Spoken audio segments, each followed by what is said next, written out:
of the fact that so many of our schools recognized the need to offer breakfast when it wasn't necessarily a requirement for them to do so.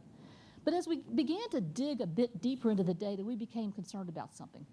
While 96% of our schools were offering the meal, fewer than 30% of students were actually receiving that meal and participating in that meal. And that caused great concern for us. Certainly we were proud of the work that schools were doing to reach out to students, but we knew we could do much better when it came to engaging students and actually making sure they benefited from the nutrients provided in those meals.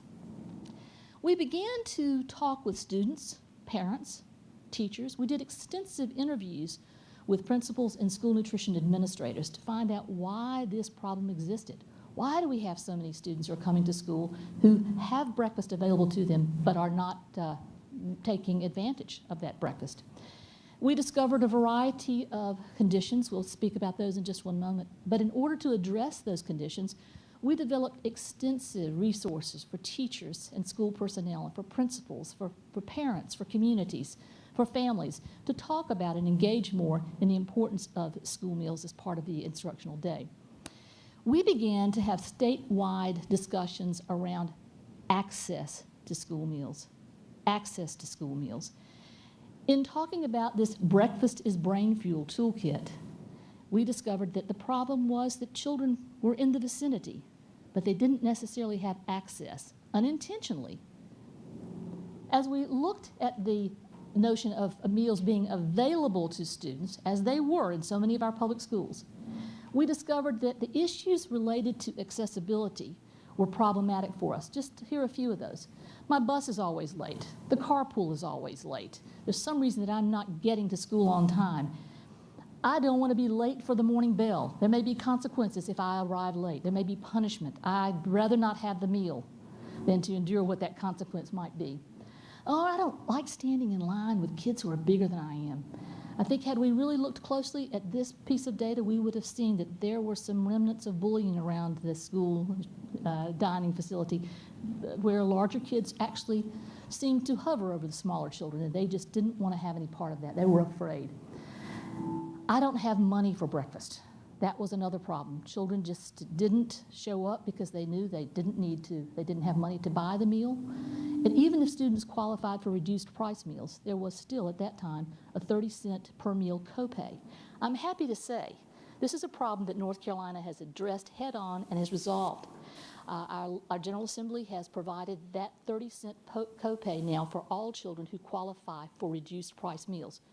So that's a step forward for us. We can say that there's a good segment of children who now receive breakfast at no cost. We're looking for the same kind of provision, hopefully in a budget, when we have one, in the coming year that will address the lunch meal.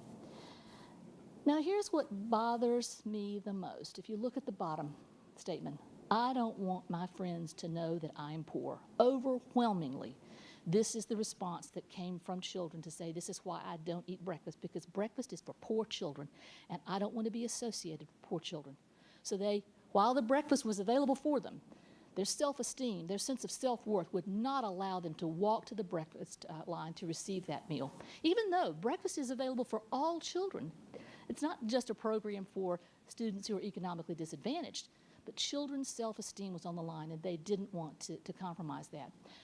One of the most sobering comments I ever heard a child say, I'll never forget this, very similar to what you just heard Dr. Johnson say, as he talked about the children who it's not their turn to eat. I'll eat 3 nights from now, was when a child said, I don't go there because it's like a walk of shame. I don't go to the school cafeteria because I feel ashamed. That let us know we had our work cut out for us. We have to do something differently in order to shape this conversation. Children should never feel shamed for the source of their meals. I'm proud to say the Department of Public Instruction, we also began to have these kinds of conversations. We went to our accountability partners, and for the first time we said, let's do away with that subset called free and reduced lunch. Let's eliminate that. Because if we're reporting student outcomes based upon the children who qualify for free and reduced lunch, we're going to ultimately send messages to children that continue to stigmatize school meals. So we moved to nomenclature that suggests that we're reporting about economically disadvantaged children. This is a category in which I think people, all of us, could feel ourselves at one time or another comfortable fitting into that environment. So we purposely removed that language in order to overcome some of these barriers. What we also saw that was behind this particular data is hunger in our state. We were at this time really concerned about school breakfast and school lunch as a means of helping to minimize child obesity and overweight. We were very focused there, not realizing that what was underlying this problem was a tremendous problem of children coming to school not being adequately nourished because there's simply not enough food at home. We saw that in our state, and this figure remains pretty stable, nearly 60% of students enrolled in our public schools qualify for free or reduced price meal benefits. What does that mean? For children who qualify for free meal benefits, households' size and income is roughly 130% of poverty. For children who qualify for reduced price meals, the household income and size is roughly between 130% of poverty and 185% of poverty. These are those working poor households that Dr. Johnson talked about just a moment ago. I'll call your attention to this final statement on this particular slide.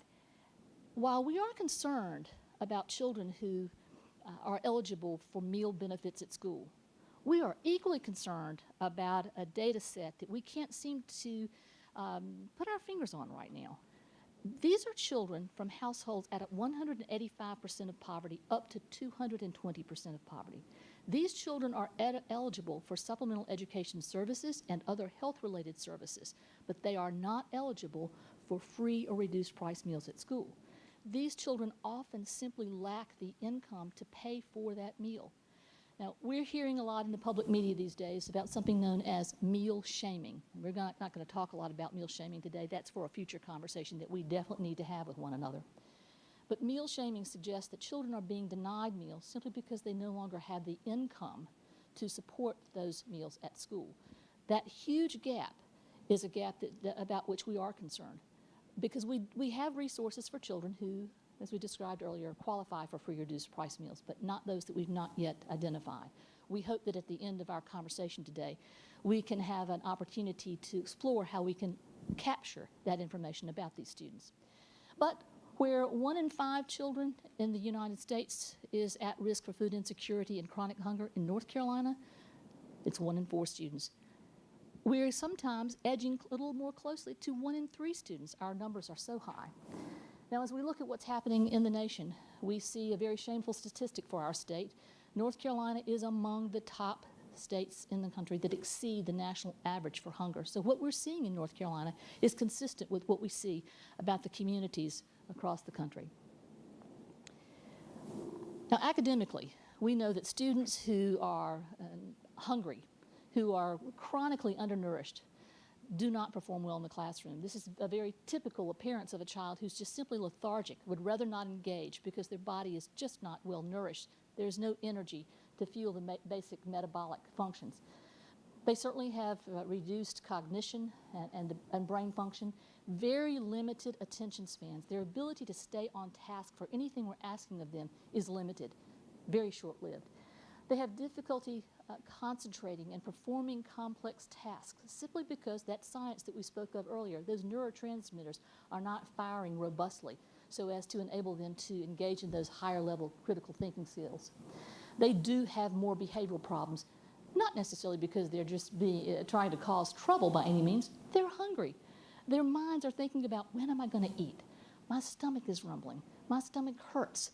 I just can't seem to focus because I'm so hungry. And that distraction leads to other behavioral problems. Now, while that's certainly problematic for that individual child, social anthropologists tell us that it's problematic for every other child in the classroom, because that child who is consistently distracted is going to distract every other child sitting in the near vicinity. Hunger does have long-lasting, devastating effects, not just on the social and emotional well-being of children, but on academic success as well. So in order to address this issue of the shame that appears to be taking place in the school dining environment, plus the knowledge that we now have that children must have adequate nutrition in order to perform their best, we began to look at innovative models of delivering the meal to the child instead of the child coming to the dining room to receive the meal.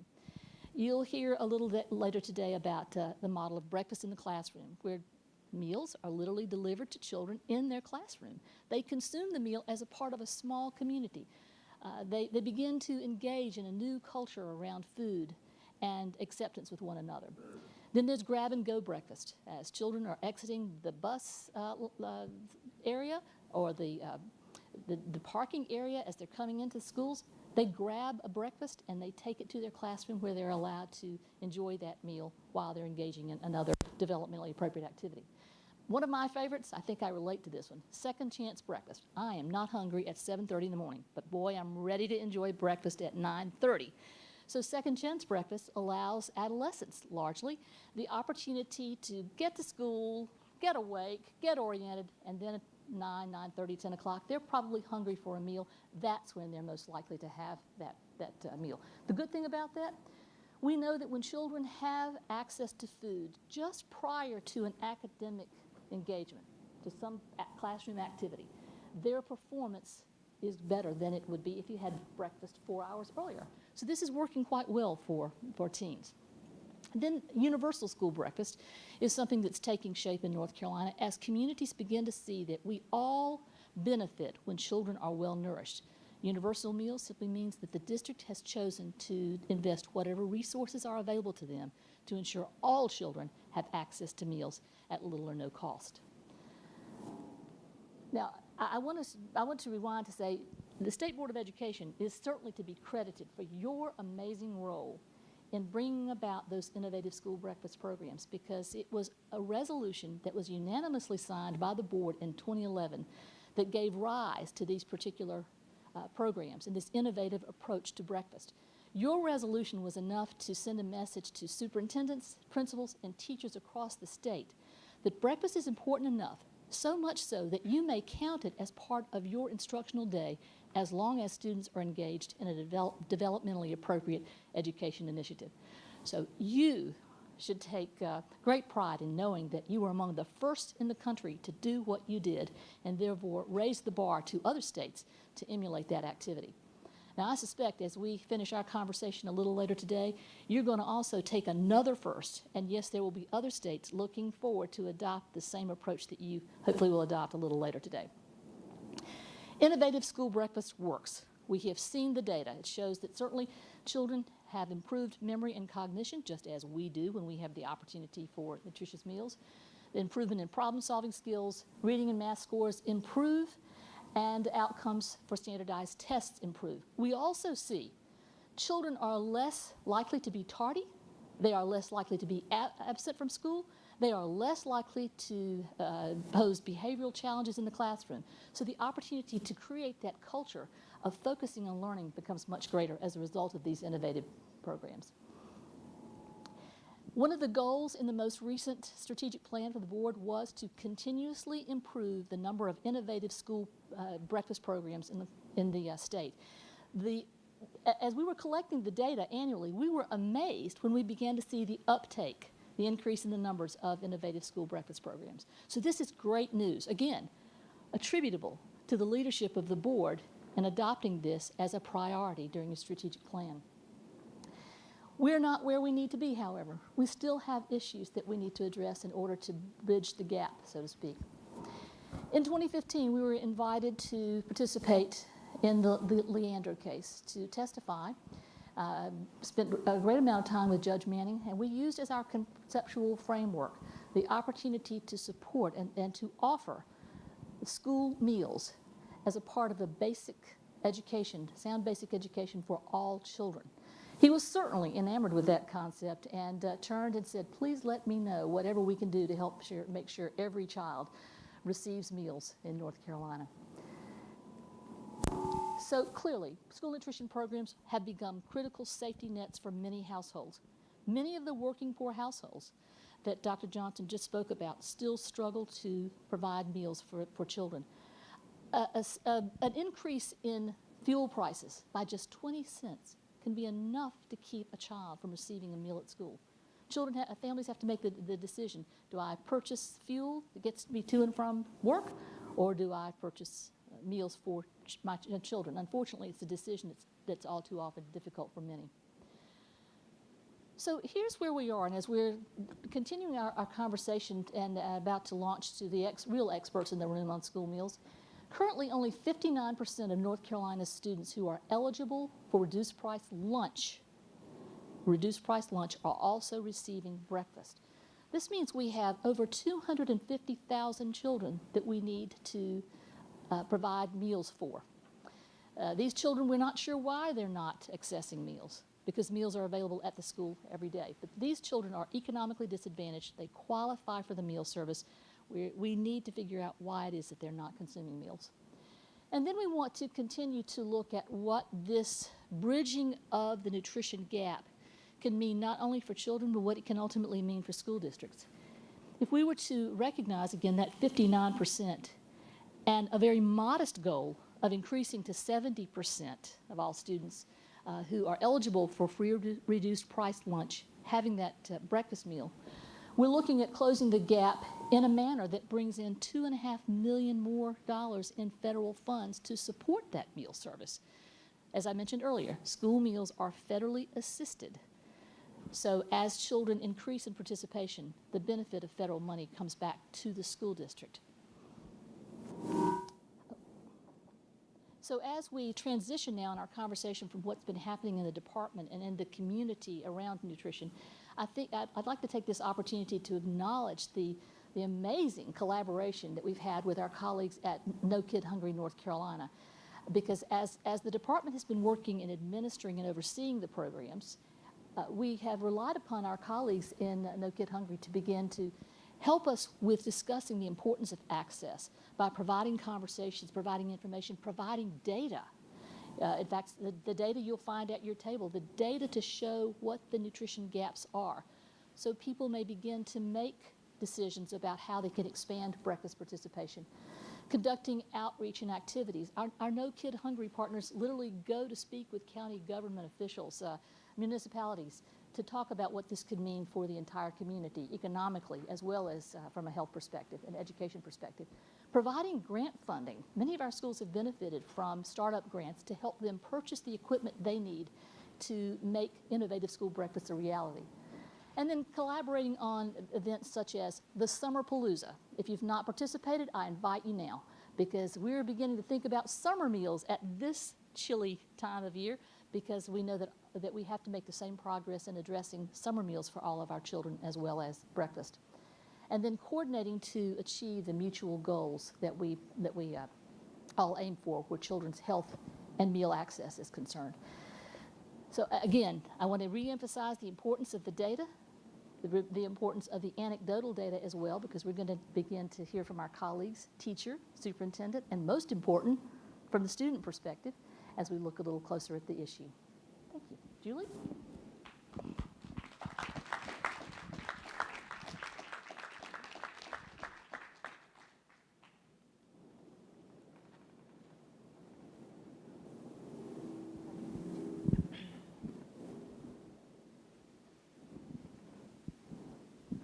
Good afternoon. While we're waiting for my presentation to come up, I'll introduce myself. My name is Julie Pittman. I have been an educator for 22 years, and for the last 17 years in Rutherford County as an English teacher at R.S. Central High School. Last year I was lucky enough to serve with my colleague Freebird McKinney on his regional team as the Western Region Teacher of the Year, and I've worked with Dr. Harvey over the last year on school nutrition and and how we can work to close that breakfast gap in North Carolina. So I'm really excited to be here today to talk about something that is near and dear to my heart. But I want to first talk to you about why it is important to me. I was a student at the very young age of 5 years old in first grade in North Carolina, in eastern North Carolina. I'm a product of Johnston County Schools. I graduated from Smithfield-Selma High School in 1991. But at 5 years old, when my parents divorced and my mom and my sister and I moved to North Carolina, my mom was a school teacher, and it was April, and she was a school teacher in Maryland, and so she didn't have a job until the fall. And so for many months, we lived on a very meager means. And I was enrolled in school. and qualified for free lunch. And so at a very young age, I understood that lunchroom shaming that Dr. Harvey talked about. And my mom, being a school teacher, really didn't want me to have to experience that. So we did a lot as a family to try to make ends meet so that I wouldn't have to walk through the free lunch line, which is something that exists in some schools. And that lunchroom shaming is real, and it is ugly, and it is lifelong affecting for young students. As a high school teacher, about 7 years ago, I noticed in my classroom that I had students who had food in their book bags. Half-eaten hamburgers wrapped up in a napkin, open cartons of milk at 1:30 in the afternoon, and knowing that we are a large landmass county, I knew where these kids lived and that they might get home by 4:30 or 5 o'clock in the afternoon, and they might get that food in the refrigerator long after it should have been refrigerated, but that probably they were taking that food home for their evening time meal, or even worse, for a younger sibling who wasn't being served by the public school system. And I realized that for a couple of days a week I was able to teach, but for several days I was not because my students were hungry. So on Monday morning, Mondays are horrible for kids who haven't eaten for 3 days. And talk about a long weekend. That's a devastating time for a student to be in class and a hard time for a teacher to try to manage. So like I said, I teach high school, and we're on a 4x4 block. Oftentimes, fourth period is a real hot mess, especially when you have students who are grasping for where their next meal is going to come from. So during that time, during that fourth period about 7 years ago, I was able to teach on Tuesdays and Wednesdays, but sometimes on Thursdays. Like I said, Mondays were not, and Fridays were a wash. So my students were getting about half the instruction time that they needed because their needs were not being met in the classroom. So my district was about 75% free and reduced lunch. Qualified students, and my student Tristan's going to talk about this a little bit later, but our school board pushed for our entire district to become CEP, so all of our students had opportunity to get breakfast and lunch at no cost. And after that happened, and after we started working at having a second chance breakfast, which happens after the first bell or the first period bell, and we started a really robust backpack program, I started noticing that students were more engaged on a full length of the classroom day. And that I was able to teach those fourth period students just like I was able to teach first, second, and third period students. My students were really much more engaged. So I come to you today as a passionate educator, as somebody who understands what it means to educate the whole child, and that doesn't necessarily mean through content and curriculum. It actually means that we as a public school are a one-stop shop for our students. They come to us early in the morning, and they long for food, and they long for belonging, and they long for love and acceptance. They long for all of it, and we're there as a public school system to give it to them. So I am very lucky that this year that No Kid Hungry and Dr. Harvey have partnered to create a position for me in North Carolina as a teacher on loan from Rutherford County Schools to be the North Carolina Educator Outreach Manager for No Kid Hungry in North Carolina. So I'm working across the state. Someone asked me which districts I was working in, and I said the North Carolina district. So I'm working across the state tirelessly to reach into districts and help educators, and by educators I mean everyone who has a vested interest in education, understand why breakfast as part of the instructional day is a way that we as a public school system in North Carolina can absolutely close the opportunity gaps for our students. So let's talk about No Kid Hungry. No Kid Hungry is a national campaign that was launched by the nonprofit Share Our Strength in 2010. Share Our Strength has been around for over 30 years. They work in every state in North Carolina.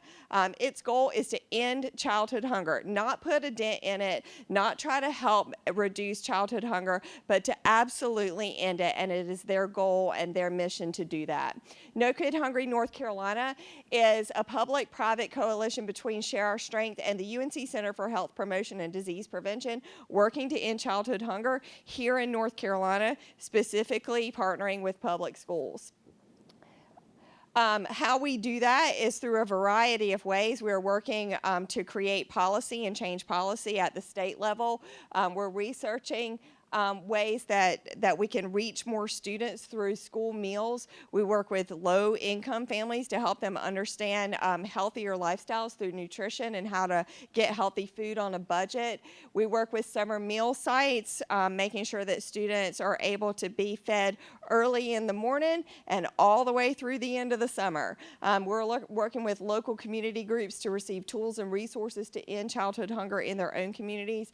And then what my work this year is mostly focused on is working with schools to get them the things that they need so that they can offer the meals that are accessible to students all throughout the day. No Kid Hungry increases access to that federal nutrition program that Dr. Harvey talked about that assists in helping students or helping schools get those meals to students. These nutrition programs already exist to feed our students, and No Kid Hungry generates the will and the skill to make that happen. So I want to talk about the importance of school breakfast and why it's important. So how is school breakfast going to help close the achievement gap and the opportunity gap for students? So it starts with the whole child. I love that Dr. Harvey and I have a great understanding of Maslow's hierarchy of needs, and we work with that a lot in both of our work. But my job, and really, I learned this from Freebird, or I'm going to steal this from Freebird. My job description is that top triangle. As a high school teacher, as any teacher, my job is to make sure that my students actually become who they were meant to be. But I cannot do that if every other level of Maslow's hierarchy of needs is not met.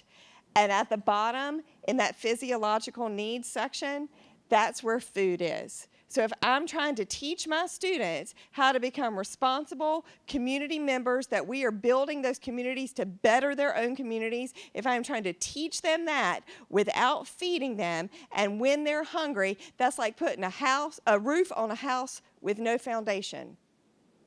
I become a glorified babysitter in the morning when I have a kid who hasn't eaten, because they are not getting the content that is determined by my job description.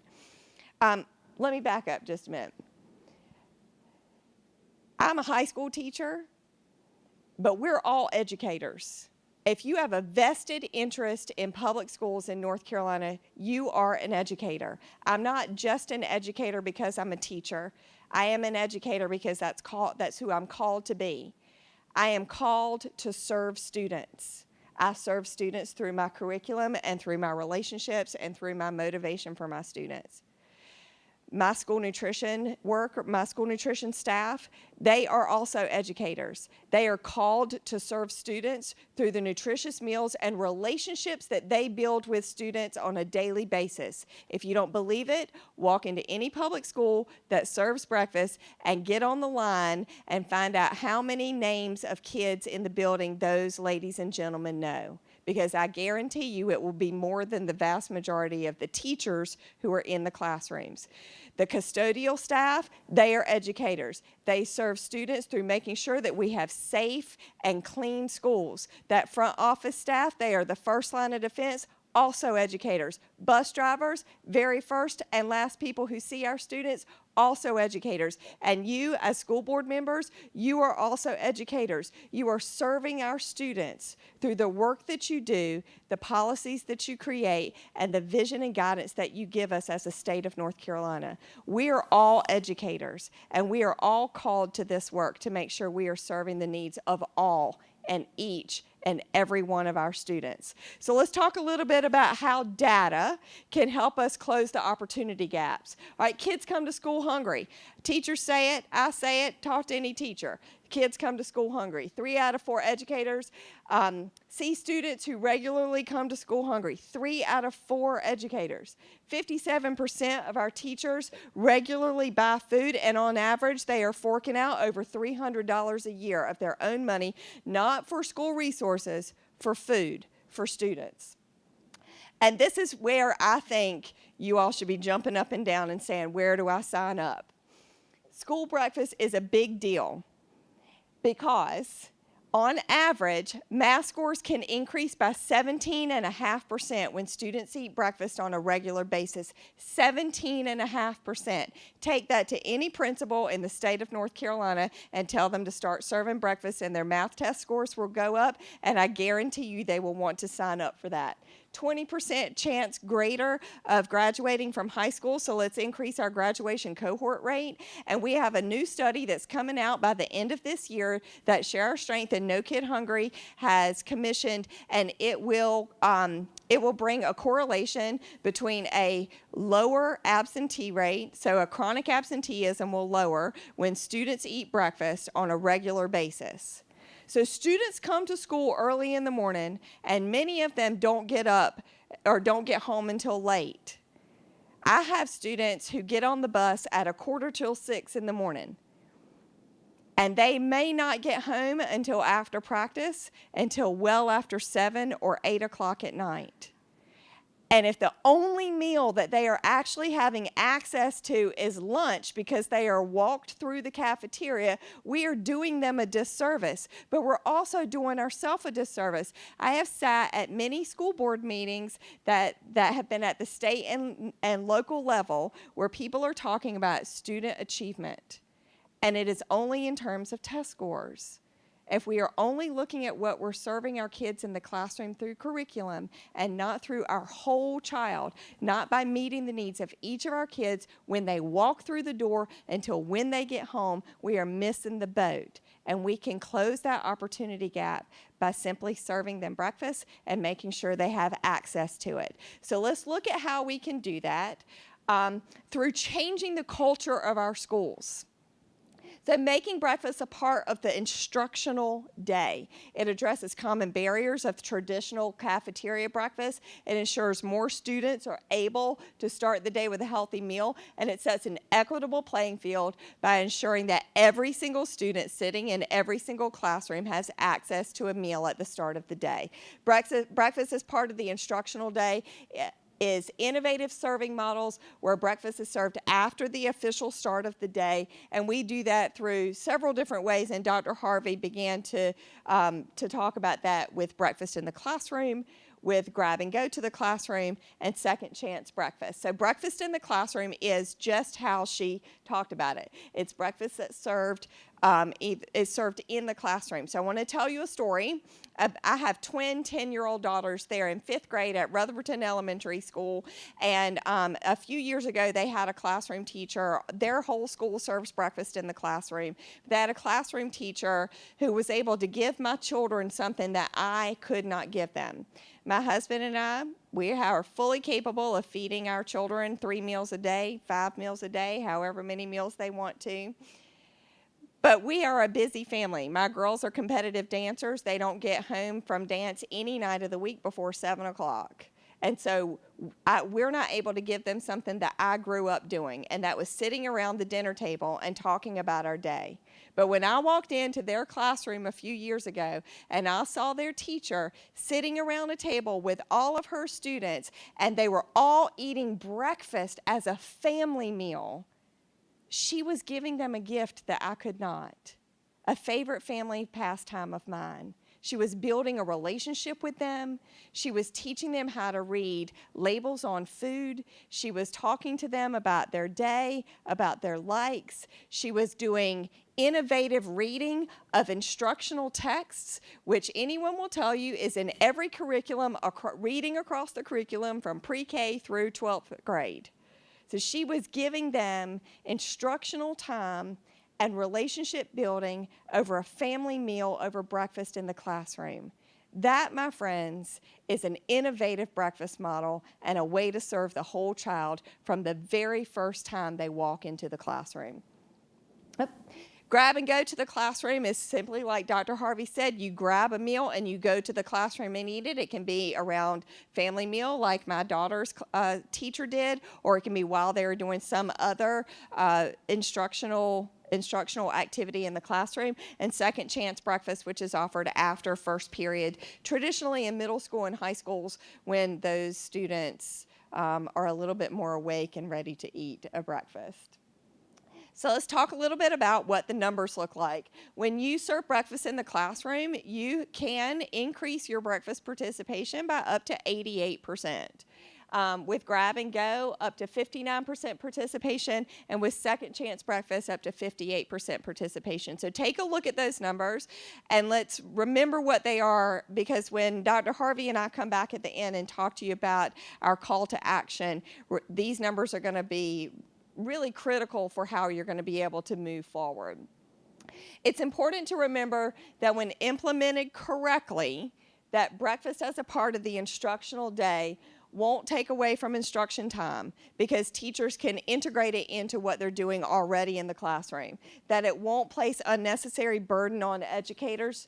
It won't make a mess of your classroom, which I think is, I'm in the business of serving kids. Like, kids are my business. And people who complain about trash in their classroom, that's an adult problem. So a teacher who complains about trash as a part of breakfast will probably also be the teacher who is complaining about balled up pieces of paper at 3 o'clock. So let's talk about how we can address that whole issue in the classroom as a classroom management issue. That's not a breakfast issue. That's just an issue of having to teach kids. And if they should be getting that at home, you're right, they should, but they're not, so let's address it in the classroom. It also provides nutritious meals to your students. Now, I'm an English teacher, and you may be saying, why in the world is this woman up here talking to us about child nutrition? Because I do not have any real a formal education on child nutrition, but I'm a classroom teacher who knows a lot about food, and it may not look like it, but I do love to eat. So I can tell you that this year I have learned a lot about nutrition and school nutrition and how nutritious those meals are, that they are fortified with vitamins, they are fortified with grains, they meet every nutritional need that is determined by the federal regulation, and that if students eat breakfast every day and lunch every day in school, they will get the nutritional needs that they need for an entire week. So encourage your kids to eat school meals.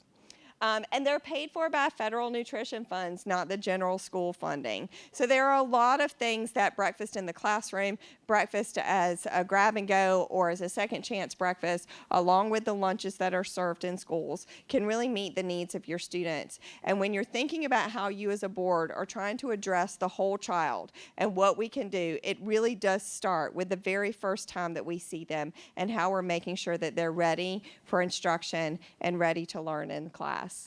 So I'm really excited today to be able to bring two people who I find truly inspirational. The first one is Dr. Robert Taylor, who's the superintendent of Bladen County Schools. And then after Dr. Taylor, I'm going to introduce to you one of my students from Rutherford County Schools. So I'll turn it over to Dr. Taylor. Thank you, Julie. I guess they would set the superintendent up and have him to follow a dynamic speaker such as Julie, but just pleasure to follow you. I do want to thank Chairman Davis and Vice Chairman Duncan and the rest of the board for having me here. What I will share is not going to be long. They asked me to talk about how breakfast in the classroom started in my district and how I share data with my school board, the value of that. And kind of my role as superintendent when it relates to all of this and breakfast participation in general. And so for Bladen County, we don't consider ourselves the model of breakfast programs or child nutrition programs, but we've certainly been put on the forefront as a result of the work that we've done. And I can tell you that the most important part of what we do in Bladen County started with our child nutrition director. And what I would express and share with all of my superintendent colleagues is that make sure you have an opportunity to have a conversation with your child nutrition director and understand the dynamics associated with that program. And so because of the work of Amy Stanley in our district, we've had an opportunity to expose not only our students, but our teachers, our school board, and everybody in the community about the work that can be done. And so for Bladen County, it started out with Elizabethtown Primary School. It was it's our largest elementary school of about 600 students at the time. And if you think about trying to feed 600 primary school students, K through 4, in a traditional breakfast program, you can understand how difficult that may be.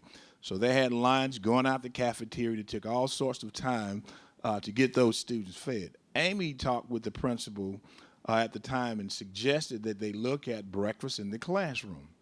And so they started this program. The teachers really embraced everything that took place with it, and it really made a difference in terms of how we were able to meet the needs of those students.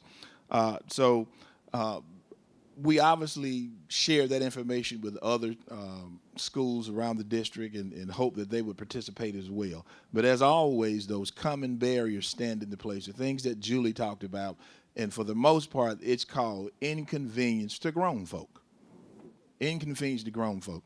And the way I look at this would be the Bull Connors and the George Wallaces of the 1960s that stand in the schoolhouse door and prevent children from getting a quality education. You would be surprised at the amount of pushback that you get when you try and implement a program like this. I had the opportunity to go to Chicago for the state of North Carolina and work on a grant with No Kid Hungry. And there was a state representative from Oregon. I think it was Oregon. He was Oregon or Washington. And he talked about how he had been inspired as a state legislator to change and push for legislation to change things in the state where he was. And it took nearly a decade to get that legislation through. He said he was surprised at the number of people that would talk about how they want to feed children, but actually stand in the way of that kind of legislation being passed. And so don't be surprised if, as a superintendent or a principal, that you try to implement these kinds of programs that people won't stand in the way. And so in Bladen County, we had the same kind of issue. You ask principals about it, they wouldn't want to do it. Well, who has the ultimate authority in the school district? The school, no, not the superintendent. We learned that real quick, don't we, Patrick? It is the school board, and they have the opportunity to create district policy. And like all things, their politicians and their constituents have a way of getting to them about pushing for things that they want to have change. The idea is to inform a school board before that opportunity comes. And so what we did was to present to our school board the results of our Breakfast in the Classroom program. And when the school board was able to hear that information, and it was not interfered by someone else who did not want to do that, guess what the board said? Well, why aren't all schools doing this? I make a motion that all schools, blah, blah, blah, second, before you know it, it was passed. And so at that point, as a principal, are you going to call a board member and tell him you made a stupid decision last night at the board meeting? Absolutely not. And so as a result of that, our school board was informed. They were able to hear all of the things that Julie talked about, all of the things that Dr. Harvey talked about, and it's really about making sure that you are informed about what these kinds of programs can do for children. As a superintendent, I understand that if children come to school and they're hungry, they're not focused on learning. It is the last thing that occurs to them. They want to think about how they're going to get something to eat, particularly if you're in a primary school. But if you're in a middle or a high school, there's a totally different dynamic. I'm 14 or 15 or 16 years old. I'm poor. There's no food on the table. I'm not going to tell my best friend that I'm hungry and I need to go in the cafeteria and eat. And so it's making sure that people understand what happens to children when they come to school and how we can close some of those barriers. And so, again, the most important thing is to be able to share information with a school board so they can be informed about what actually takes place when we look at children in these areas. Now, what I've also done for my district is to take a different stance with my principals. Patrick, my counterpart, would tell you that what gets monitored is what gets done with principals. And so if you put something in front of them and you monitor that, then they're going to work to make sure it gets done. As principals, there are only 2 goals that they are required to have by the state of North Carolina, I should say the State Board of Education. That is an instructional goal and a human resources goal. But I also have a child nutrition goal for every one of my principals. And so if you are at a primary school, your goal is 90% participation for breakfast. If you are at a middle school, it's 80%, and at a high school, it's 70%. So you may ask me, how did you come up with those numbers? Well, it was because of an award that one of my high schools received. East Bladen High School, along with Elizabethtown Middle School, they were identified and recognized 2 years ago as in the top 3 schools in the state in terms of increasing breakfast participation. And so East Bladen High School is led by Dr. Ray, who certainly understands the dynamics of childhood poverty, because he could talk about that at length in terms of what he experienced as a student. And so through the efforts of his school, they were at around 68% breakfast participation. And we all know that a high school is for obvious reasons, going to have the lowest participation rate. So if a high school can get at 68%, middle school and primary schools get in line, because your expectations are going to be much higher than that. And so I meet every year, and we go through our goals, and that is one of the things that I look at. Your participation goal, the kinds of activities that you have, and what those numbers look like. Now, it starts out with those principals trying to meet the mandate that Dr. Taylor has set out for them. But what you hope happens is what happened to Julie, that you see a child who has an issue and you recognize that as a principal. One of my principals, the principal at West Bladen High School, she had a student who was accumulating breakfast charges. Now, we are a CEP district, means Community Eligibility Program. Everybody eats at no cost. So how in the world was he able to accumulate breakfast charges? Because they have second chance breakfast.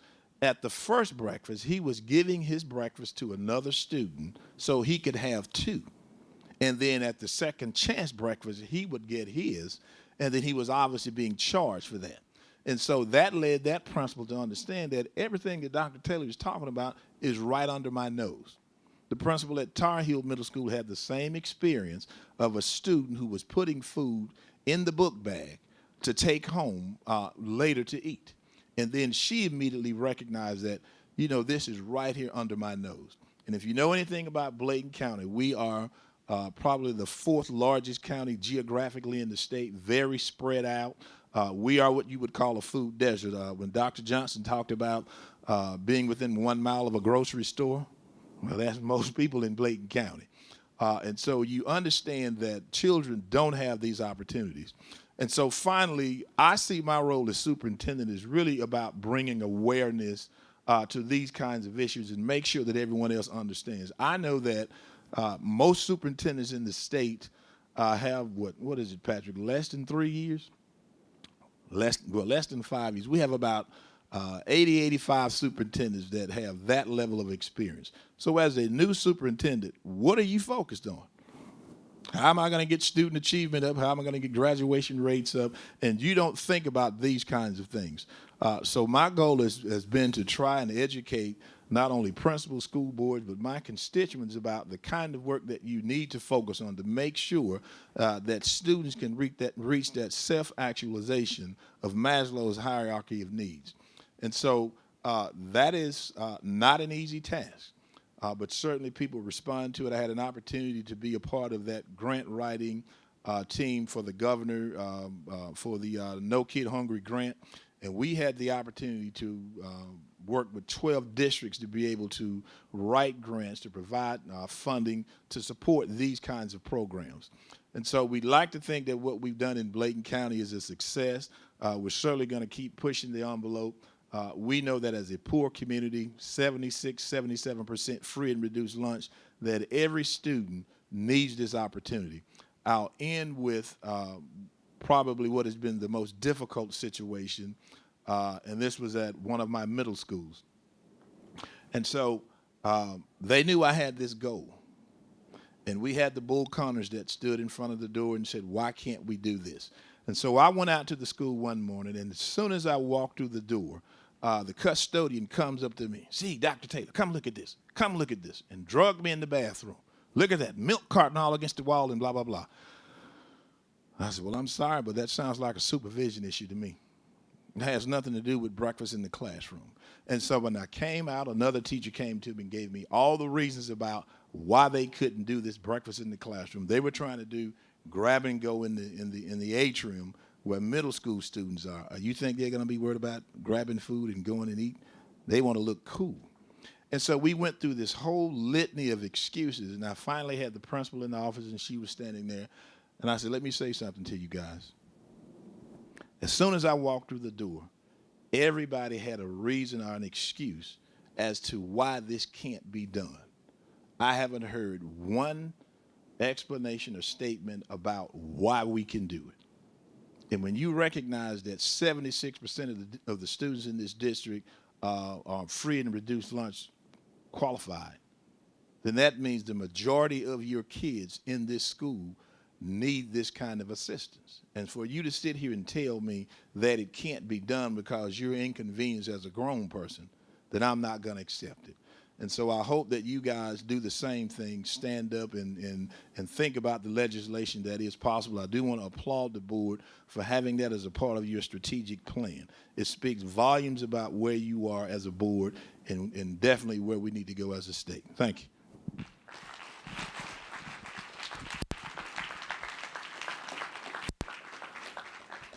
So you can see Dr. Taylor is really a shining star in our state for making sure that this kind of work happens. I'm always inspired by him.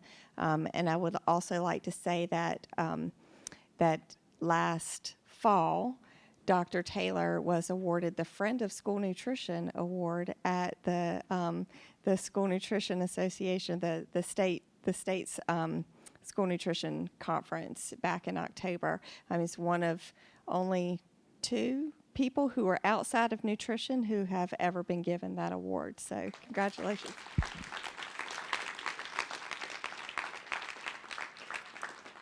A lot of times we say that education is something that's done to students, not something that's done with students. And so when Dr. Townsend Smith and I were talking about this presentation and I was pitching it to her, I mentioned a student who had really impressed me with his just inherent knowledge and thirst for understanding about how education and policy works.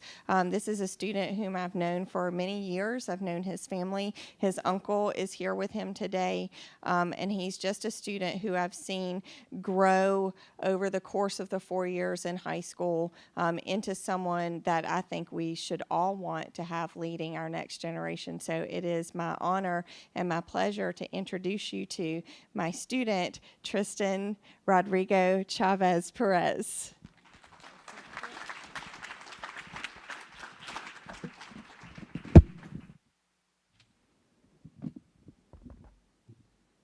So, wait, can you hear me? Yeah. Okay. So like Ms. Pittman said, my name is Tristan, and I am a senior at our Central High School, and I'll be a first-generation Mexican-American college student.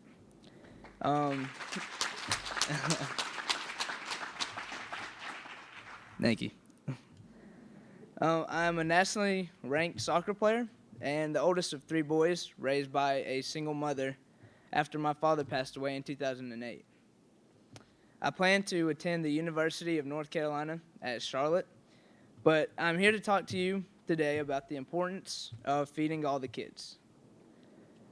Let me tell you a little bit about how Rutherford County Schools works to feed its kids. Rutherford County Schools has about 75% free and reduced priced eligible students. And 6 years ago, our school board made the decision to support our entire district becoming CEP. So now we have the opportunity to feed all of our kids for free, but that doesn't always mean that our students have access. My school works to eliminate these barriers to food access and feed all the kids. So what exactly does my school do to eliminate these barriers and stigmas? So we have traditional breakfast, before the bell, where kids can grab and take their breakfast to the classroom or eat them in the commons areas before school starts.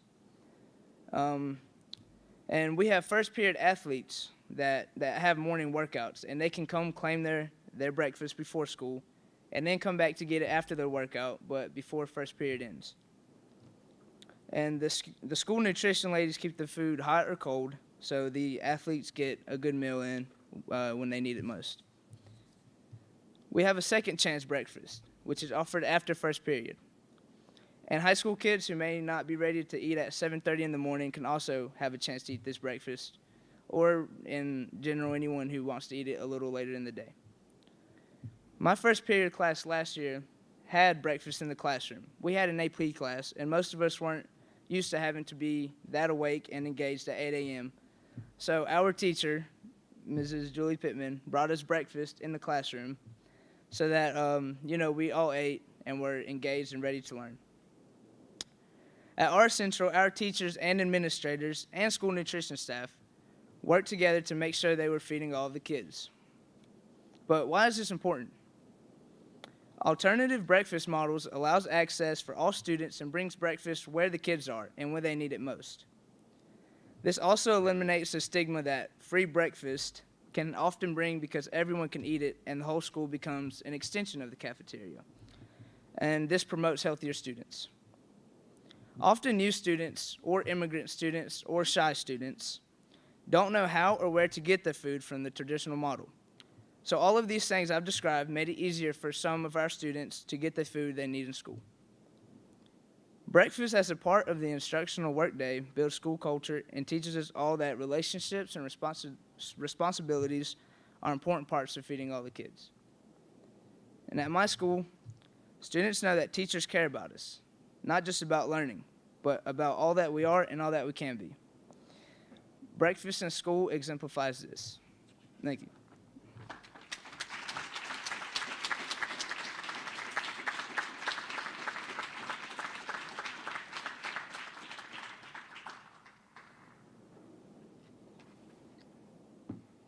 So you can see why I'm so proud of him. He's an amazing young man, and has been a great school leader for all of our students, and just somebody that I think not only students, his peers, but also his teachers really hold him in such high esteem. So we're really proud of him and really excited for his future. I'm going to invite Dr. Harvey to come up here with me because we are going to give you a very specific and aggressive but attainable call to action around school nutrition. Because I think you've seen it through or heard it throughout the day that school nutrition, specifically breakfast as part of the instructional day, can help close the opportunity gaps for each and every one of our students so that we are making sure that they know that we care about them body, mind, and soul holistically from the start of the day to the end of the summer. And when we infuse breakfast as part of the instructional day, we will make North Carolina the best place to live and learn in our public schools. So I can't see that from here, so I'm going to pull my notes up. We're going to give you two big calls to action.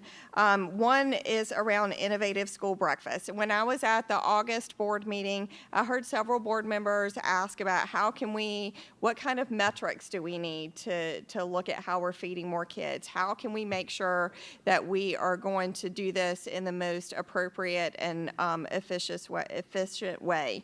So metrics around innovative school breakfast, two things to look at are the percentage of school districts where at least 70 free and reduced priced meal eligible students are eating breakfast for every 100 who eat lunch, and the percentage of free and reduced price eligible students eating breakfast compared with lunch. So what are your action items as we would like to see them?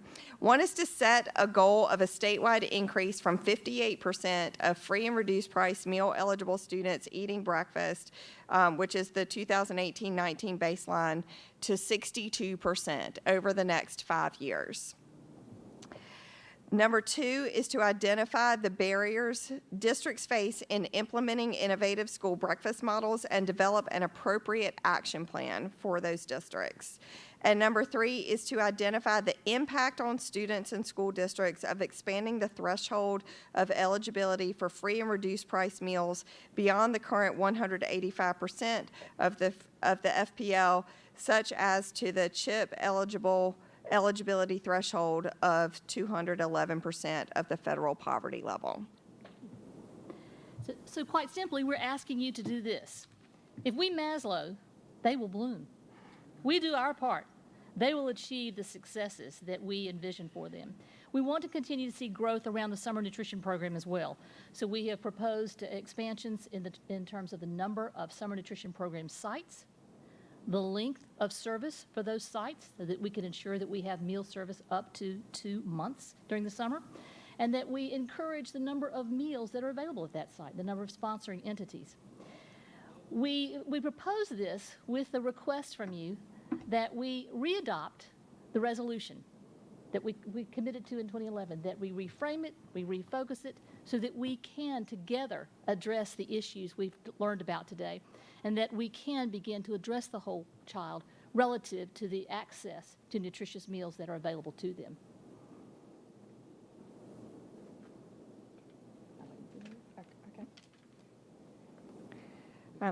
Yep, so we have a copy of the resolution that is an updated resolution from the 2011 resolution. And it states, the North Carolina State Board of Education, a resolution to support school meals as part of the instructional day from the North Carolina State Board of Education. Whereas the governor of the state of North Carolina and the North Carolina State Board of Education value the 1.5 million public school children in their trust as one of the state's most precious natural resources. And whereas every student in North Carolina is empowered to achieve their full potential and a successful academic path and to pursue a lifelong interest in learning through an equitable state school system. And whereas the State Board of Education is charged with providing a sound basic education for all students, which includes nutritious, appealing meals for students and adequate time to consume them. And whereas research demonstrates that children who eat good breakfast tend to perform better in school, have better attendance, and exhibit fewer behavioral problems such as decreased tardiness and in-class disruptions. And whereas barriers such as time, place, and stigma make traditional breakfast in the dining room before the school day difficult to access for many students. And whereas making breakfast a part of the school day through innovative breakfast delivery models referred to as breakfast after the bell has been demonstrated to increase access to participation in school breakfast and create an equitable start to the school day for students. And whereas the breakfast in the classroom model specifically is linked with improved test score results, higher attendance rate, and reduction in chronic absenteeism and excessive tardiness, and whereas increasing participation in the federally assisted school breakfast program is an economic benefit to our communities and local school districts.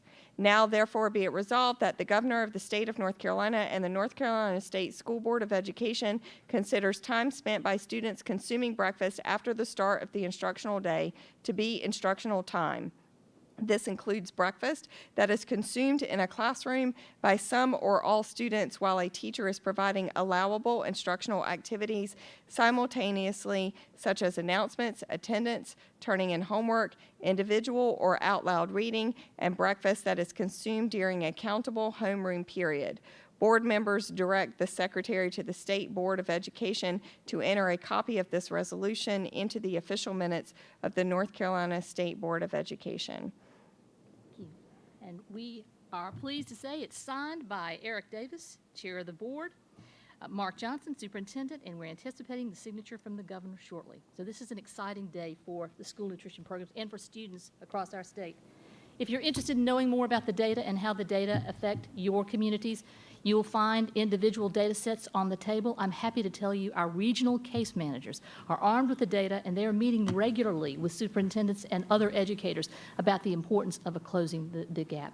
We respectfully thank you for your resounding support of making school meals part of the instructional day so that all kids can benefit from the resource that's available to them. Thank you.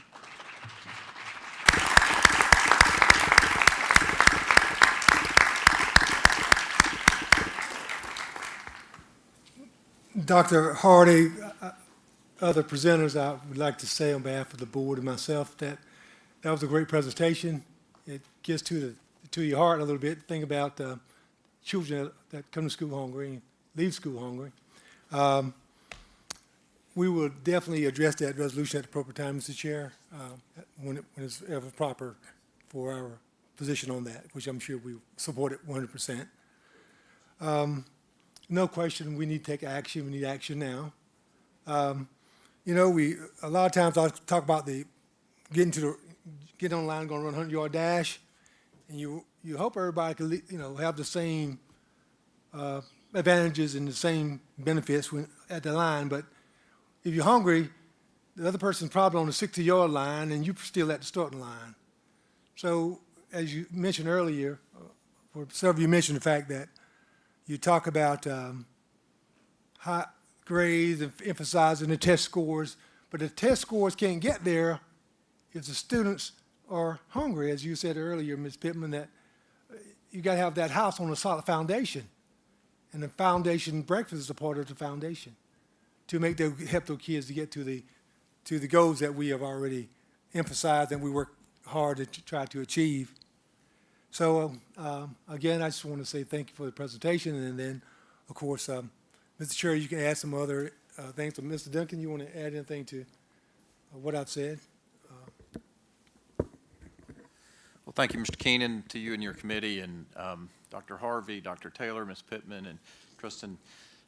We absolutely support that resolution and will adopt it without objection and support everything you're doing. In fact, we look forward to the day when you blow past that goal and come back to us and say the bar's been set even higher. I tell you, Dr. Taylor, your leadership as a superintendent, and Ms. Pittman, your leadership in the classroom and across our state is more than inspirational. It's exactly what our students need. And Mr. Chavez, we are looking for great things from you. When you finish college, wherever you go, UNCC or whatever, if you'd like to be a teacher or an educator, we got a job for you. Okay? All right. Thank you so much. I'd also like to. Yes, Mr. Keenan. If I may, Dr. Harvey, I know you talked about the action items, and Mr. Chair, what I would suggest that we send these action items before the Strategic Planning Committee, let them look at those recommendations and suggestions, and then, of course, come back with us as to how we can get where we need to get in the next 5 years to go. So we need to get busy because time is ticking. Thank you. I would like to before we conclude this part, I want to recognize that the entire No Kid Hungry North Carolina team is here in the room today. They're seated back at this table, and then Andrew, who's over. If you guys would stand up or raise your hand, standing in the back. Thank you. Although I've only been working in this realm for the last 18 months, these ladies and gentlemen have been working tirelessly since 2010, 2011. So a great deal of the work that's done in North Carolina is attributed to them. So I wanted to recognize them and thank them for giving us the opportunity and the support to make this presentation today. Terrific. Well, thank you so much. All right. We'll now turn to Dr. Oxendine, the chair of the Educator Standards and Practice Committee, for our next item. Dr. Oxendine? Yes, and before I begin, I do want to make note that Dr. Taylor is from the Sand Hills region, and my part of the state. I just couldn't resist this opportunity. One for the home team. Thank you, Chairman Davis. My name is Olivia Oxendine, and it's time to turn the mic in my direction. Thank you so much for that signal. And joining me in the chair capacity of ES&P is Amy White, and for a change, I have an opportunity to sit at the same table with the co-chair of the committee. So here we are beside each other. It gives me great pleasure to introduce the next speaker, and this is Ann Maddock, and she is coming to us to share findings from a rather robust study that I believe was developed and led by Dr. Richard Ingersoll. I met Ann this morning actually on the shuttle bus coming from the parking deck. We were the only two, other than the driver, three of us aboard the bus, and we introduced ourselves. And when she gave me her name, I says, I just read a lot about you 45 minutes ago. And and she says, "You're on the state board?" And I says, "I am." She says, "Well, you have that look." So I've been thinking about that quite a bit, that look. Now, if you have, board members, if you have taken a few minutes, and I'm sure that you have, to read the information about Ms. Maddock, you know the richness in her background and her experiences with data, with research and data. So my takeaway from the information is just this one point. She doesn't spend a lot of time poring over sterile facts and listless numbers. She's more about, I suppose I would place her in the category or define her, if I may, as an action researcher. She spends a lot of time with researchers, but her love is going a step beyond the numbers. Her love is finding a purpose for those numbers. And the purpose, her field of purpose is in the world of legislation and policy making. So one thing that several things that fascinate me about Ms. Maddock, but one is the fact that she was kind of the pioneer. She led the effort on behalf of the governor, this was Governor Easley, to implement the first in the nation statewide North Carolina teacher working condition survey, and that took place in 2002.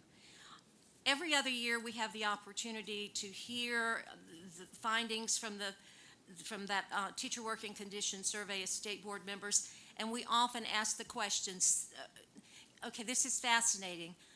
What else can we learn from it? What else should we do with it? Does it have anything to do with student attendance? Can we make a correlation or a causal correlation to teacher attendance? What else? What else do we need to know? Where else can we go? And I believe we're going to hear a lot about that from our presenter. So it gives me great pleasure to bring her to our work session today. Thank you. It was a wonderful meeting you. Marvelous. Thank you, Dr. Oxendine.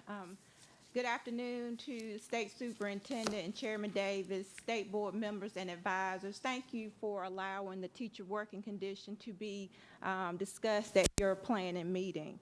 I am Cynthia Martin. I'm Director of District and Regional Support and also a proud graduate of North Carolina A&T State University.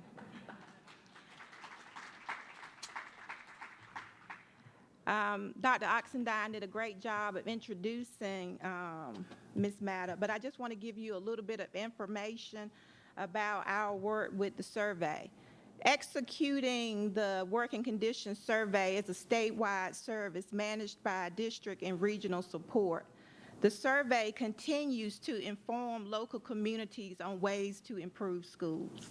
Data from the survey assists district and state policymakers in making decisions about school improvement, school culture, teacher retention, and professional development.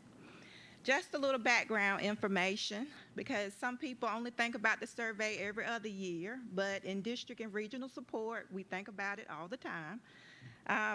Our relationship with our previous vendor ended in 2018. We partnered with the Center for Optimal Learning Environments, also known as COLE, in 2019. So it is my pleasure to introduce to you Ms. Ann Maddock, who is the co-founder and CEO of COLE. Now, Dr. Oxendine made a few references to why Ann has been so valuable to me. She was there for the first iteration, the first statewide deployment of the survey under past Governor Easley. But she's also helped over 10 states deploy a statewide survey. In March, we will be on iteration number 10. And so she's going to share some ideas that we've had to make this survey better. So without further ado, I'm going to turn it over to Ann.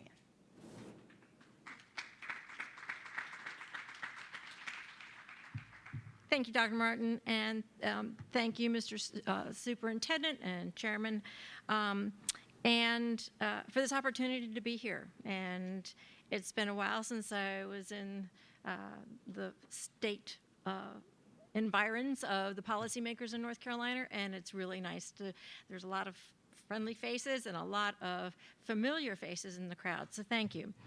One of the things, we're going to skip up, Cole, you can read about that. But what I want to share with you are some pieces of specific findings from Dr. Ingersoll and how it came about, because the survey in North Carolina has been going on since 2002, and it's grown tremendously.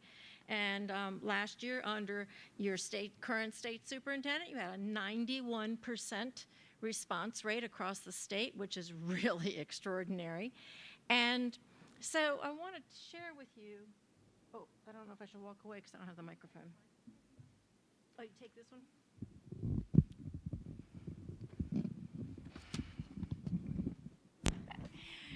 So I can see these better.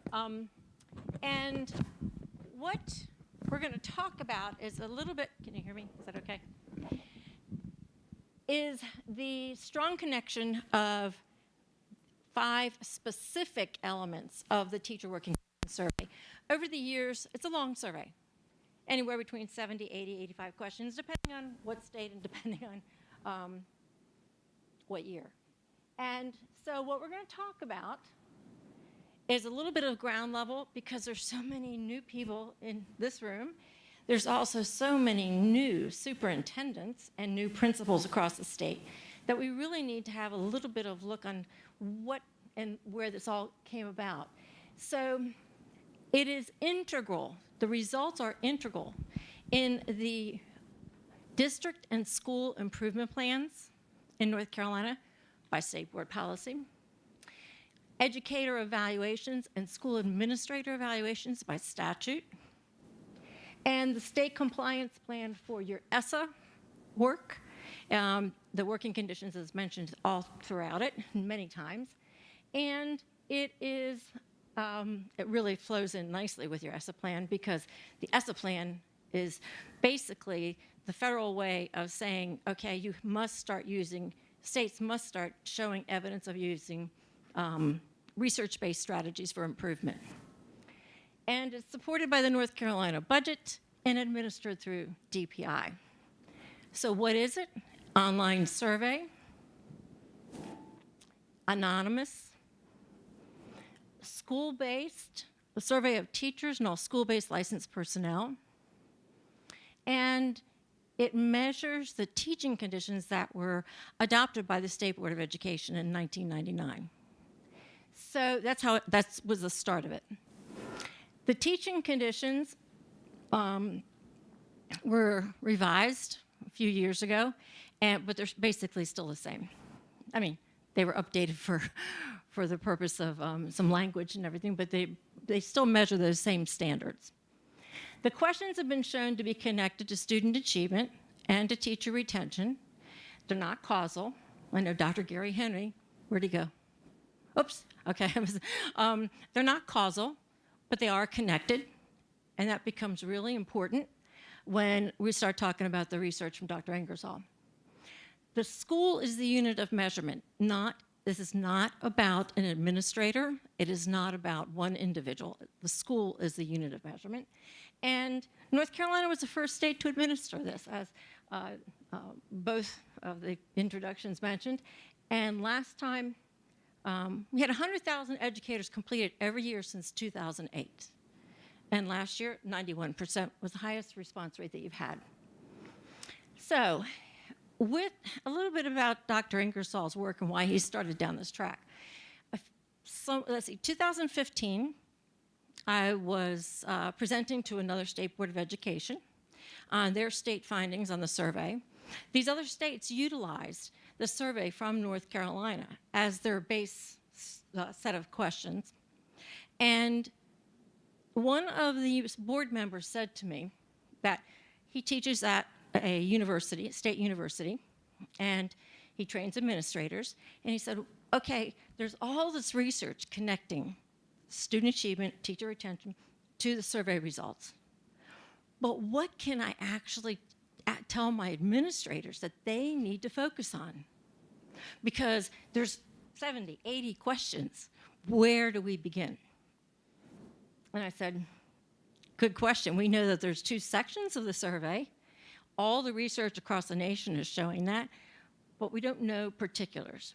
That became the incentive to, I sought out a grant with Carnegie Corporation of New York, Dr. Richard Ingersoll, and this is where the study began.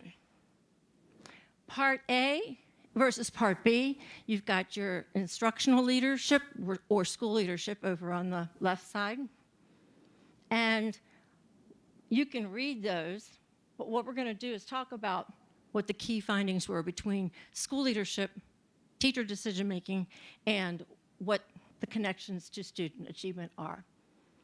Take a look at that database. It's across 16 states. North Carolina is one of the 16 states. Almost 1 million teachers. For the purpose of this presentation, I want to go ahead and just round that off to 1 million, so I can roughly figure out percentages. I'm not one of those mathematicians that can do it quickly. And approximately 25,000 individual schools.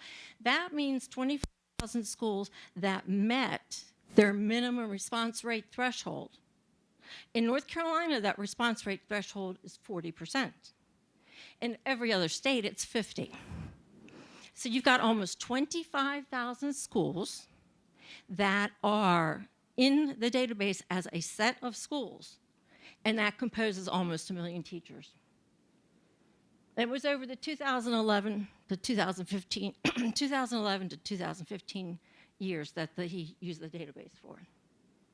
Key findings, right here at the beginning, and why they're so important.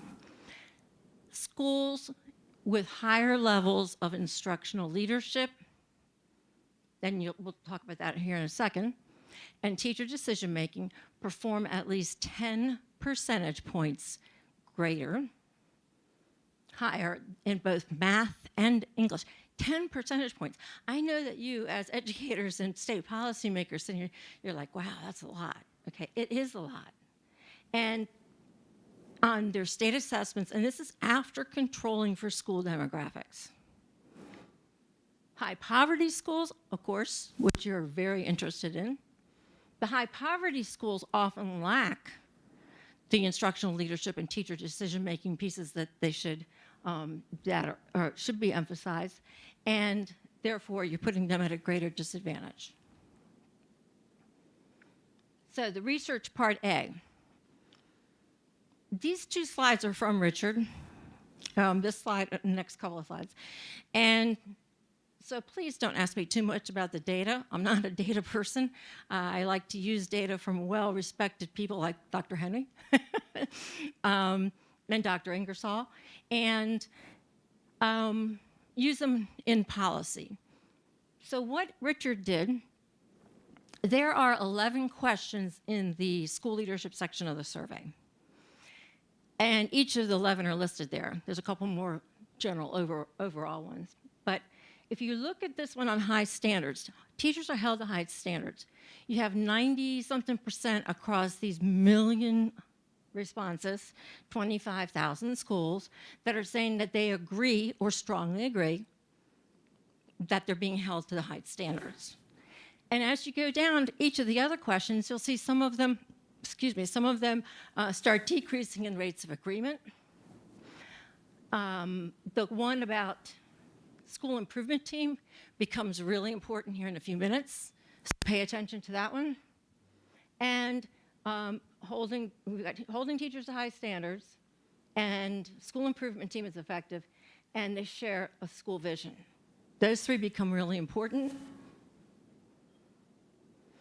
And the levels of instructional leadership in your high poverty schools. These are across the 16 states, not just North Carolina, across the 16 states.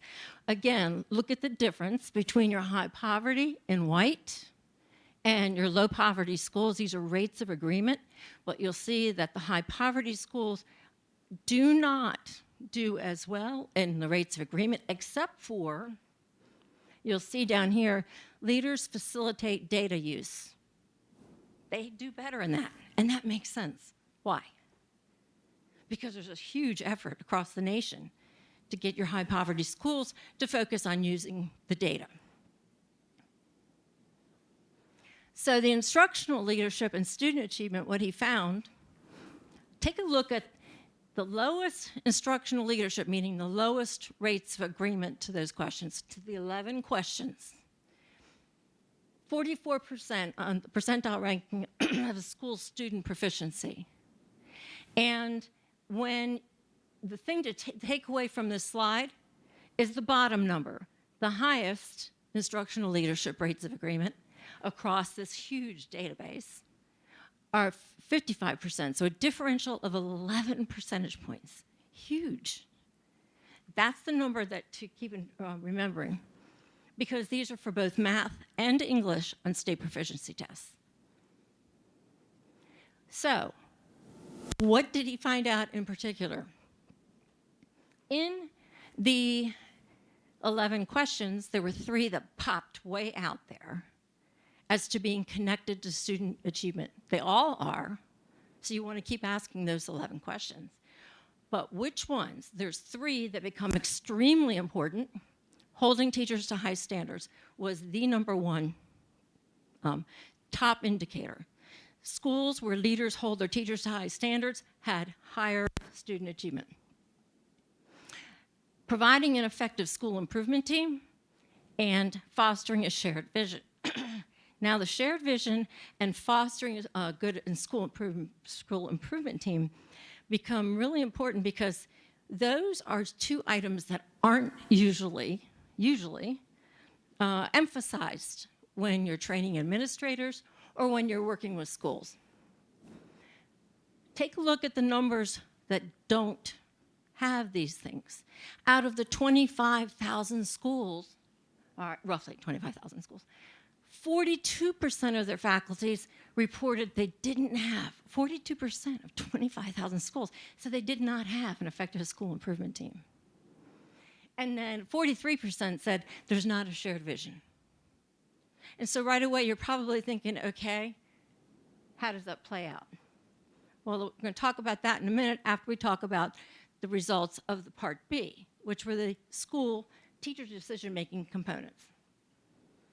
There were 8 questions, or there are 8 questions on the survey for teacher leadership, and these are your the roles that are listed. Notice that the teachers are saying that they have a lot of input into devising their teaching techniques across these 16 states. But look what starts happening when you get down to establishing student procedures. Pay attention to that number. And then school improvement planning. And look at what happens. You have an 11-point differential again between the schools with the lowest amount of rate of agreement for the teachers involved in decision making and those involved in the highest decision making. Again, this is after accounting for school demographics. That's huge. What happened? All 8 of the questions, again, were connected to student achievement across the whole database. However, 2 questions popped way out there, just like the ones for school leadership. The teacher's role in establishing student discipline procedures. That was the #1 question in the teacher leadership section that had the strongest connection to student achievement, the #1. And then teachers' role in school improvement planning. Now you'll notice that the role in school improvement planning is very similar to what showed up for the principals and the administrators, having an effective school improvement team.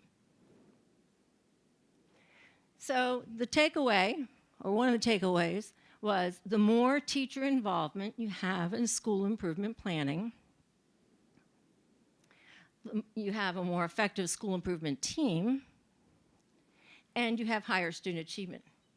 But look at the number of schools, or the percentages, in the state, in the 16 states. 55% reported that they had no role at all or small role in school improvement planning, and they had 42% reported not an effective school improvement team. So, just as important as those top 2 items and those top 3 items that came out most strongly connected to student achievement, that 11-point differential, was the fact that the different elements of school leadership and teacher leadership that are measured in the survey are not implemented equally. The ones that are implemented the most, holding teachers to high standards and teacher accountability. That makes sense, especially for those of you that have been around a long time, like me.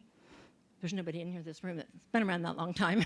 But if you go back to No Child Left Behind, the early days of it, that was the first real national push to get that standards and accountability. Holding teachers to high standards.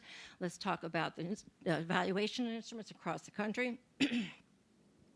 So that's what became emphasized. It continued through Race to the Top and also continues through ESSA.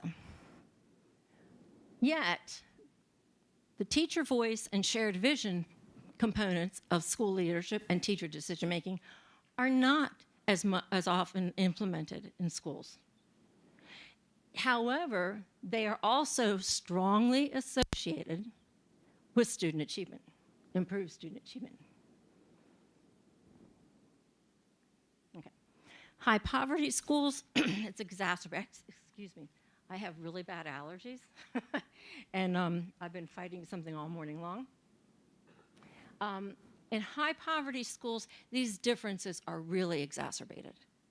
So you can imagine what happens to schools where you have a high poverty population and they already are coming to school at this great disadvantage, and then you implement different leaders, implement different aspects of leadership and not capitalize on all of them.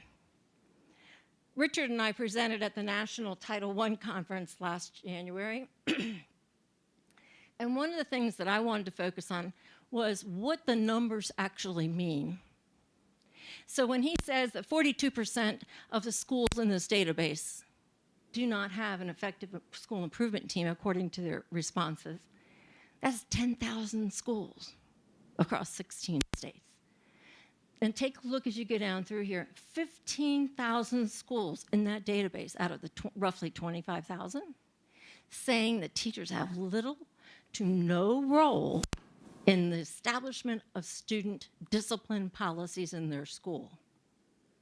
That is not a huge resource-heavy, dependent item, okay, to make a difference in schools.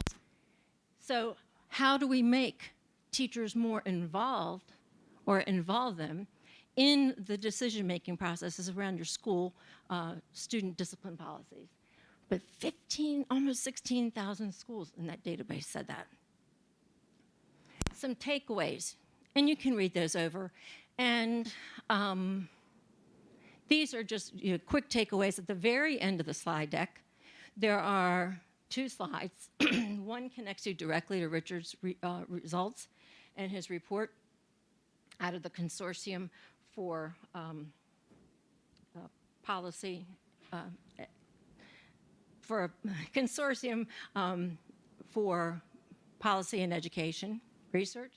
And but these are just the general takeaways, okay? So you've got this connection to student achievement. There's very strongly, so there's 3 points and 2 points. So 3 questions and 2 questions on the survey. So a total of 5 questions on that survey in the 2 leadership areas that are really, really strongly connected to student achievement. That's the biggest takeaway. So let's look at North Carolina data. In 2018, you had a great response rate, best ever. And one of the things that we did as soon as we got the contract was Dr. Martin asked us to take a look at the 2018 data.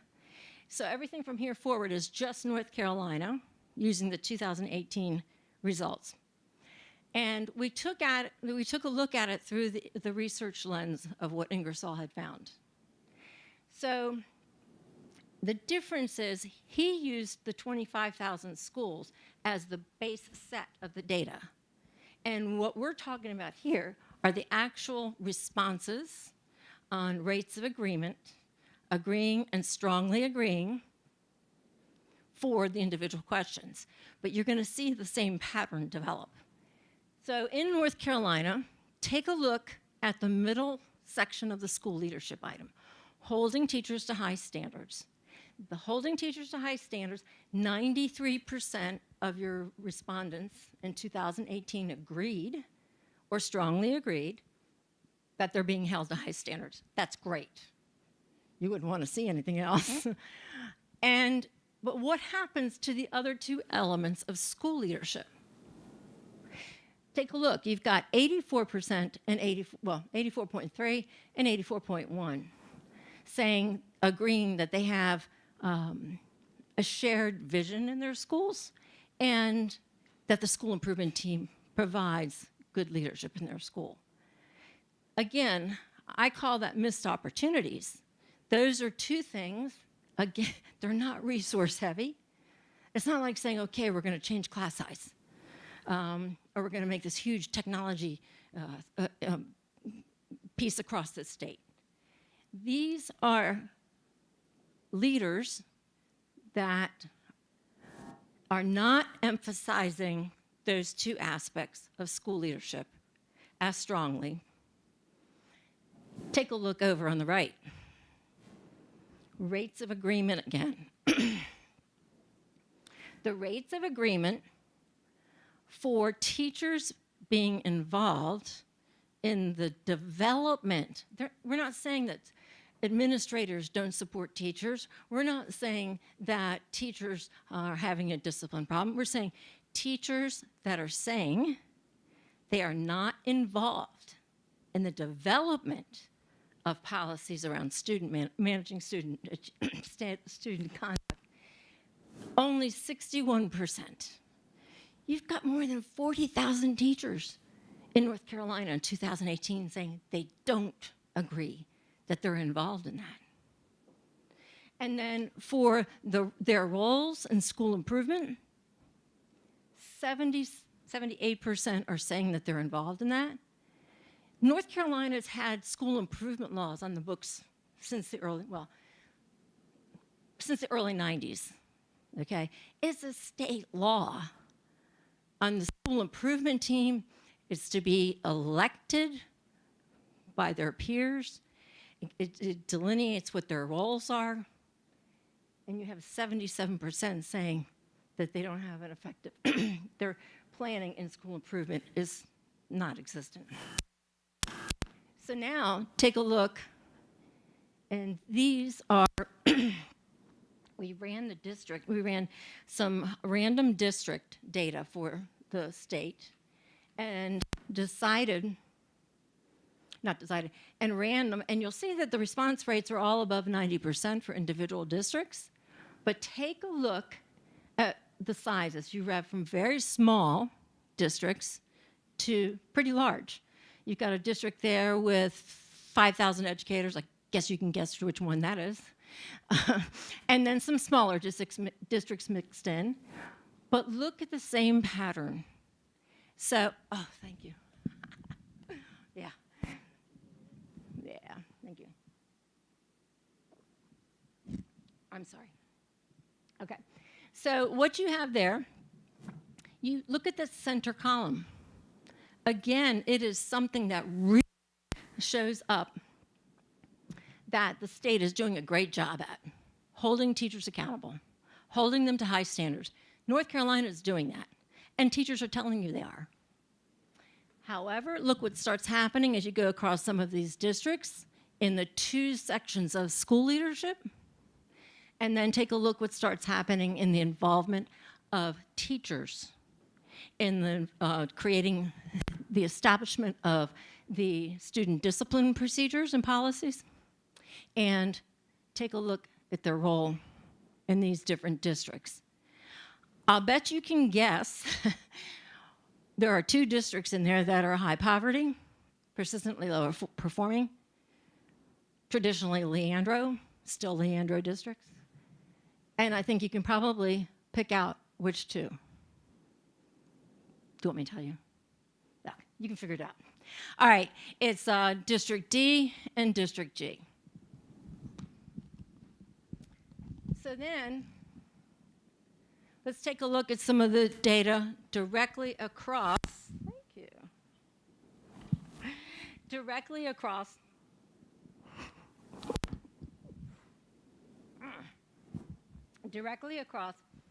elementaries, middles, and high in one persistently low performing district. And you see the same pattern developing.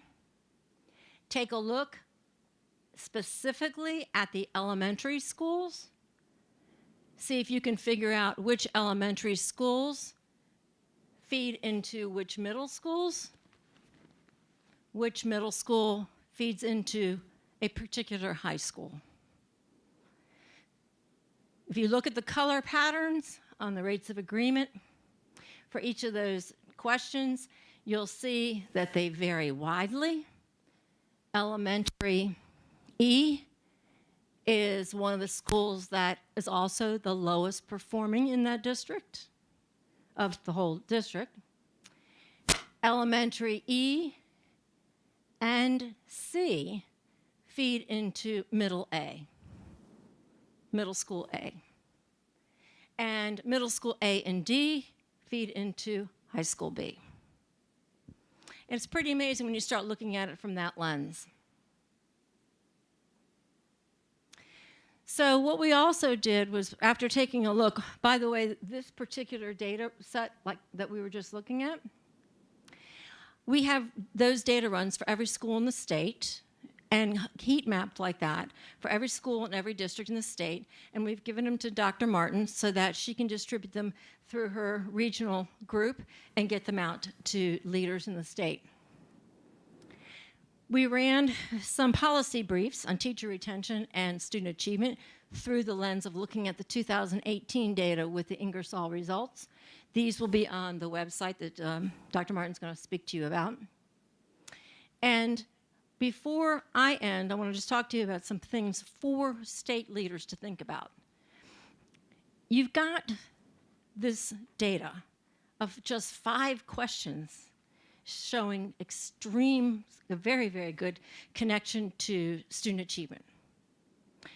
And the data is especially compelling for high poverty, but it's good for every school. All right? Then the fixes are not resource heavy. Think about those 5 questions. They're not resource heavy. You're not buying, a gazillion textbooks. You're not changing the curriculum. You're not going in and creating class sizes. You're not this major technology initiative. They're not resource heavy to address those 5 areas. And the fixes are already in place, the infrastructure. You've got tremendous federal dollars through your Title I, Title IIA, and Title IVA that can be dispersed out across the state and within each district. And then you've also got your state ESSA plan and your state equity plan. So the infrastructure's already there. And that's what this slide's supposed to be distinguishing for you. You've got your strategic plan, where each of the elements of your strategic plan feeds right into the elements of the strategic plan. You've got your ESSA plan. The teacher working conditions data is mentioned a number of times throughout the state ESSA plan. You've got a legislative report to ed oversight that brings this together. And you've got the most recent state equity plan that was presented to the U.S. Department of Education. So all of this mixes a number of initiatives together, but there's a common thread. And the common thread is that if you take a look at the results of the teacher working conditions data, it can be integrated into each one of these, the use of it. So the regional support networks, someone mentioned that earlier in the presentations, and the regional support structure is absolutely crucial to getting out this new information as we head into 2020 with the survey. And one of the things that is so exciting about it is that Dr. Martin and her office at DPI are really going to, their plan is to make sure that people are well aware of the Ingersoll findings as well as understanding how to use them. And we have a new toolkit that is specifically designed to help school and district leaders do that. Again, I apologize for my allergies. I knew when I was talking earlier that it was not going to develop well. So Dr. Martin is going to talk about some things about the upcoming survey, the 10th iteration.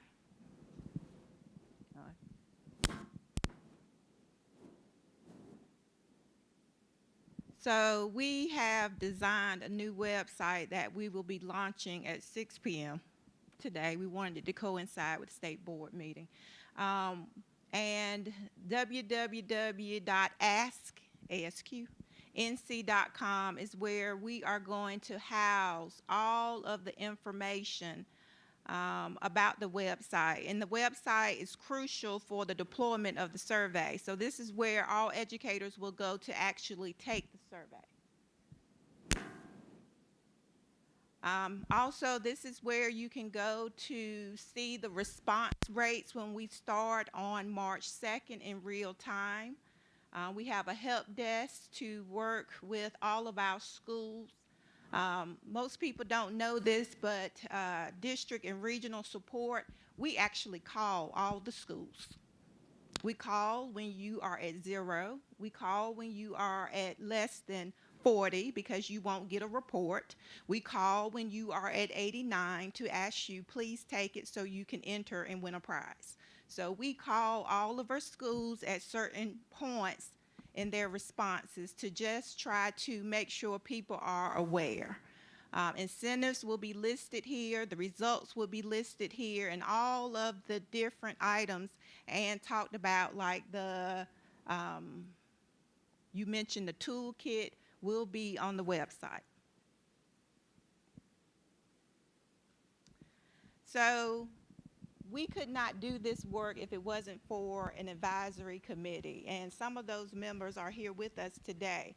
There are 24 people who make up the advisory committee, and they worked hard revising, rearranging, discussing, deleting the questions on the survey.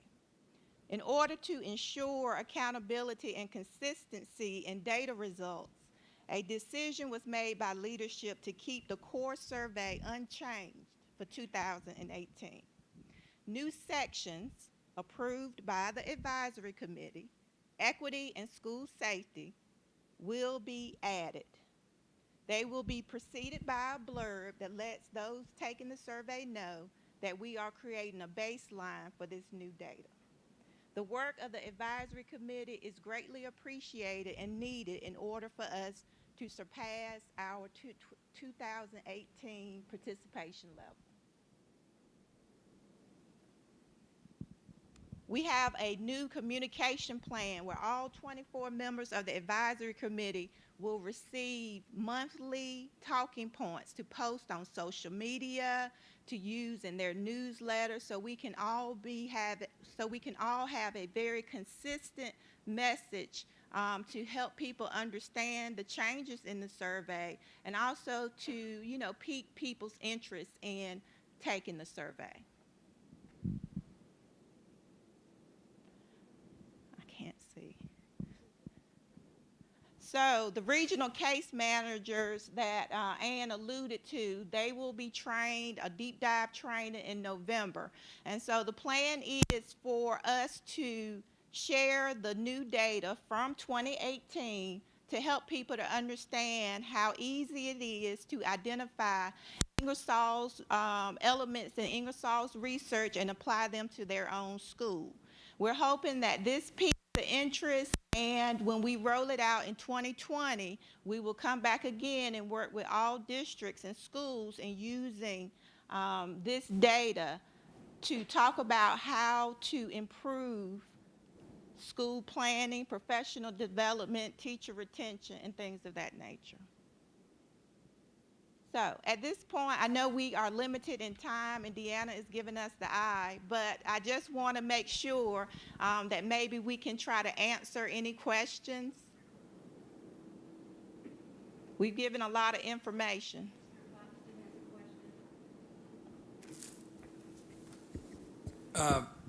First, a quick history note that since I knew Ann MacArthur when she launched all this, she got the Business Committee for Education to give away plasma TVs to teachers in schools that had 90% or more. Plasma TVs. That's how long she's been raising the issue of teacher voice in America. And Ann, appreciate your still being at it. Two quick questions. One is, you talked briefly at the beginning, and I can remember a few of the places that the teacher working conditions data got seeded into state policy and statute around administrators using it in administrative evaluation, teacher evaluation, et cetera. My guess is that between you and Dr. Martin, y'all may have that somewhere. It'd be nice for the board to understand just where it sits, because I think for lots of us. And just created a compilation, Cole created a compilation of all, well, not all, but the major policy documents, including state board policy and state statute that makes reference to the teacher working conditions survey. And so we can definitely share that out. We're going to share it with the advisory committee, and we can easily share it with the state board. That's great, thank you. And then a quick follow-up is, and Dr. Martin, you referenced it, and so maybe we can push it to our conversation tomorrow about turnaround when you and others do the presentation. But I think what's so powerful about where the survey has evolved is the isolation of questions that help us, kind of leading indicators of where schools have real challenges in putting culture, especially, together, and teacher voice, and the ability of the department and partners to work and have data to point to, rather than just as maybe part of the CNA or something else. But I'm just suggesting, Ms. White, maybe tomorrow we engage a little bit on that issue. So one bit of feedback that I gain when I go out and talk to people about the teacher working conditions survey is people tell me, oh yeah, that's been around for 20 years. We know everything about that. So based on the overlay of Ingersoll's research over the survey, he has identified 5 areas that are highly correlated with student achievement. So we pulled those out of the survey, and it is the easy fix for us to have that conversation surrounding school improvement. So we're really, really excited, and our regional structure is essential in getting that information out.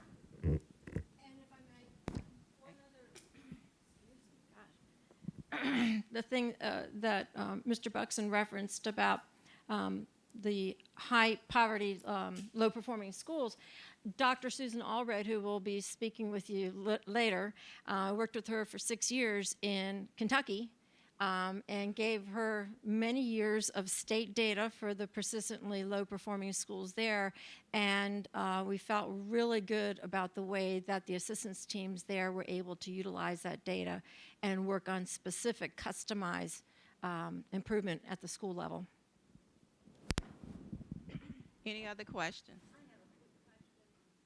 Martin, I'm wondering if this survey is embedded in any of the documents that the department sends out to school districts. In other words, let's say like the school is it the STAR system?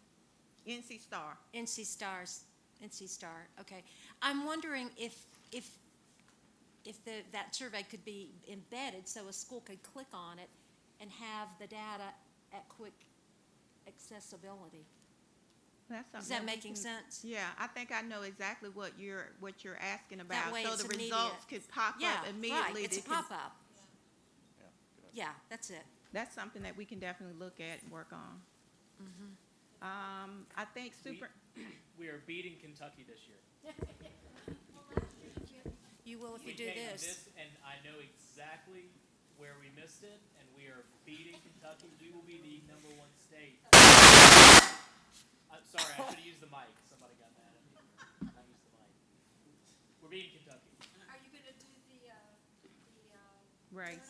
I did, I think, I don't know, this time I'm thinking about jumping out of a plane. With a parachute. See that?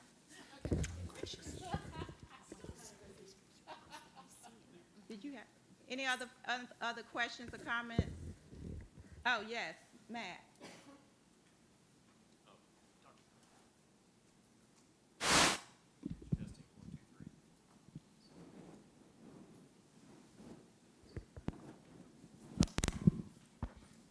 Dr. Martin, I just wanted to comment that one of the things I've always appreciated as a building level administrator about the teacher working condition survey is that from the time we take the survey to the time that the districts get back that data, that window is small enough that we can use that for actionable planning during the summertime to get ready for next year. In many ways, the teacher working condition survey serves as almost a diagnostic for the work that we do over the summer planning for next year. So that feedback, I just wanted to I guess, offer a word of gratitude on behalf of the principals across our state that we appreciate the timely way in which that data comes back to us.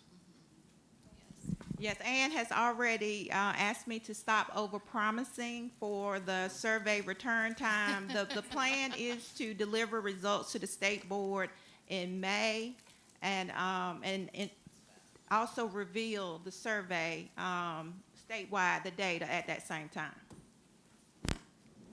All right, I will turn it back over to the chair. Just in conclusion, it was a fine presentation. We've had such wonderful data presented to us from the beginning of our opening session, and this just added to it and gave us a fuller picture. Thank you so much. And I so apologize for this.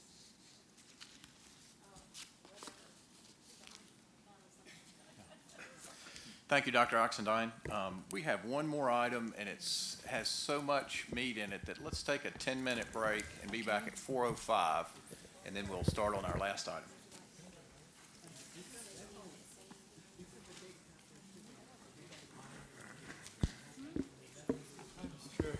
Good job. Do you have an item? Is your item? Sorry, I had you in the right church with the wrong pew. No,